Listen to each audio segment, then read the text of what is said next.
Section 6 of the Indian Storybook.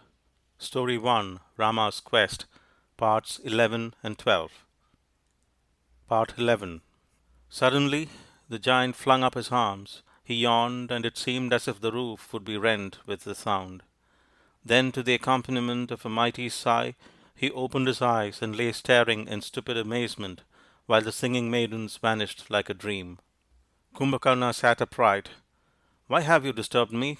he asked, and the shrinking courtiers, bowing to the earth, answered reverently, "Thy brother Ravana, whose servant we are, has need of your matchless valour, O glorious and resplendent Kumbhakarna." The giant sprang to his feet and commenced to eat and drink, while the courtiers turned their faces to the wall. When he was quite satisfied, he stood up and bellowed boldly, "Who is my brother's enemy?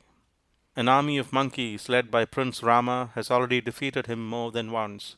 Follow us, O Prince, and put fresh hope and courage into his fainting heart." Kumbhakarna at once set out and was received with great joy by Ravana. "Who is this Rama?" inquired the giant, and Ravana turned to slander and defame his enemy, but in spite of himself these were the strange words he spoke. "He is of noble mind and the friend of all living creatures, so that he does not disdain the help of the lowliest. I hold his wife, the peerless Sita, as my prisoner, and he has come in search of her at the head of an army of monkeys and bears." "Send back Sita to her lord," said the good-natured giant. "A bad deed weakens the arms and spoils one for honest warfare. Then, if you will, challenge Prince Rama to single combat, and let the better man win." Ravana grew angry. "I do not need your advice, brother," he said, "but your help against my foes." The giant looked at him, not lazily and sleepily as he usually regarded everything, but with a strange fire of insight and intelligence in his eyes. Then he spoke slowly and clearly. "One day I leapt from slumber and went abroad to appease my hunger. When I had done so, I sat down to rest, and Narada, the messenger of the gods, came and sat beside me. 'Whence come you, Narada?' I asked. 'From a council of the gods,' he said. 'And what was the purpose of that august meeting?' I inquired. 'To consider how the world could be freed from the curse of Ravana's presence,' was the reply. 'And what was the upshot?' was my next question. 'It was decided,' said Narada, 'that Vishnu, the ruler of gods and men, should take human form and cleanse the world of demons such as Ravana.' Then the messenger of the gods disappeared. The giant went on, 'And if this Rama is king of gods and men in human shape, it will be well for us to yield to him without further delay.' Ravana laughed with tenfold scorn. 'Would Vishnu choose monkeys as his allies?' he asked. 'Thy wit is as small as thy bulk is large. Get thee back to thy slumbers, and I will face these foes unaided.' 'Nay,' said the giant, 'he who must fight will fight. Show me the foe.' Then Ravana gave his brother his pike of gleaming silver and his own cuirass of gold. And the giant mounted a chariot drawn by 100 asses and drew near to the enemy. A mighty rock was hurled at him, the asses were overturned, and the charioteer fell dead. But Kumbhakarna stepped to the ground and began mowing down his enemies like a lusty harvester. In due time he came upon Sugriva, who was armed with a mighty tree. "Hold, monster," cried the king of the monkeys, "and try thy strength with mine." Kumbhakarna held his sides for laughter, snatched up a rock, and laid the monarch low. Then he picked him up between his finger and thumb and cried, "Ho, you monkeys, here is your king. It's time you went home." But Sugriva was not dead. With a great effort he sprang at the giant's face and tore his cheeks with his nails. Kumbhakarna flung him down, and Sugriva was soon among his friends once more, while the angry giant, blinded with rage and roaring with pain, began to move aimlessly about, trampling down his foes by dozens. Before long he came face to face with Rama and Lakshmana.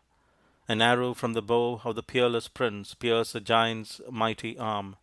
He rushed blindly at Rama, but another arrow struck him in the side. With a crash like a mountain hurled down from its height, the giant fell to the earth. As his head smote the ground, his great heart broke, and he died. Still the fierce war went on, with varying fortune, until the day came when Ravana swore a dreadful oath that before sunset either he or Rama should bite the dust. So he leapt into his chariot, sought out the peerless prince, and challenged him to a final wrestling bout. Rama's answer was a stream of arrows from his mighty bow, but his enemy put them aside as though they had been drops of rain, and hurling his spear at Lakshmana brought him senseless to the earth. This roused Rama to fury, and he attacked Ravana at close quarters until the terrified demon took fright, turned, and fled back to Lanka. Part 12. Then Rama sought out his beloved brother and found him lying, to all appearance, dead. At that moment Hanuman came up to him, and, pitying his grief, offered to fetch from the woods which clothed the sides of a far-off mountain a plant of sufficient healing power to restore the warrior forthwith. "Away!" cried Rama, and without delay the mighty form of the Son of the Wind cleft the air. Ravana saw him go, and, guessing his errand, sent a messenger quicker even than Hanuman to wait his arrival on the mountain side in the disguise of a hermit, there to wreck his plans for the restoration of Lakshmana. As Hanuman alighted in the wood, he was met by this hermit, who invited him to refresh himself at the stream which flowed by the place of his retreat. As he stooped to drink, a crocodile clutched him by the throat, but he tore the creature in two, when, to his surprise, a beautiful maiden rose from the slaughtered reptile, and, having thanked the Son of the Wind for releasing her from a vile enchantment, vanished into the air. Hanuman went back to the hermit, who was so much surprised to see him that he threw off his disguise, and the two closed in a combat which ended with the death of Ravana's envoy. Now these disturbing occurrences made Hanuman forget the description of the plant that he had come to seek, which is not surprising. But he was not to be daunted. He broke off a projecting crag from the side of the mountain, trees and undergrowth with it, leapt into the air, carried it to his friends, and bade them find the healing plant among the rest. This was soon done. The leaves were laid upon Lakshmana's wound, and in a moment he sat up, looking round upon his friends, and laughed pleasantly. "Brother," he said to Rama, "did I dream, or did you swear to kill this monster before nightfall?" "I swear it now," said Rama, making the promise which no man dares to break. Meanwhile Ravana had prepared a chariot of ebony drawn by two coal-black horses. When this was told to the gods who befriended Rama, they sent to the hero the chariot of the king of the gods. It was made from a shell of the softest, palest blue, surrounded by a rich purple banner, and drawn by four horses, in colour and radiance like the sun in his strength, round whose necks hung golden bells, which sent forth heavenly music as they moved. Rama leapt gladly into this resplendent car, and the battle began between light and darkness. Before long the flight of Rama's arrows, mingled with the darts of the demon, hid the two combatants from the eyes of the onlookers. But from the shade cast by the flying shafts they heard the majestic voice of Rama, stern with virtue, yet tender with compassion. "Thou poor deluded monster," it said, "tossed to and fro by all the blasts of evil, death is near to thee, and its deepest horror is to see thyself as thou art in the eyes of the loftiest virtue." As the voice rose through the conflict, it weakened the arm of Ravana in a manner which could not be accomplished even by the arrows of Rama.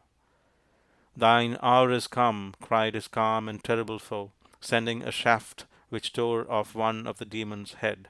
But the head quickly grew again, and Ravana appeared to be uninjured. "Aim at his heart," cried the charioteer of the celestial car. "The heart, not the head, is the seat of evil." Then Rama adjusted the fatal shaft, drew the string, and let it go. The hissing arrow struck the heart of Ravana, who raised his clenched fist to heaven as if in final defiance, staggered to the edge of his ebony chariot, and, like a mountain overwhelmed by earthquake, crashed to the earth, dead. For a moment all was still. A deep sigh ran through the watching host, like the whisper of a breeze through a field of corn which is white to harvest. Then from afar was heard the throbbing of the drums of victory sounded by the armies of the gods. From the sky fluttered a gentle rain of flowers. A soft breeze wafted down to earth, bearing the sound of celestial melodies, and round about the car of Rama danced a troop of maidens more lovely than the dawn of early summer. "All hail to Rama!" cried the watching army.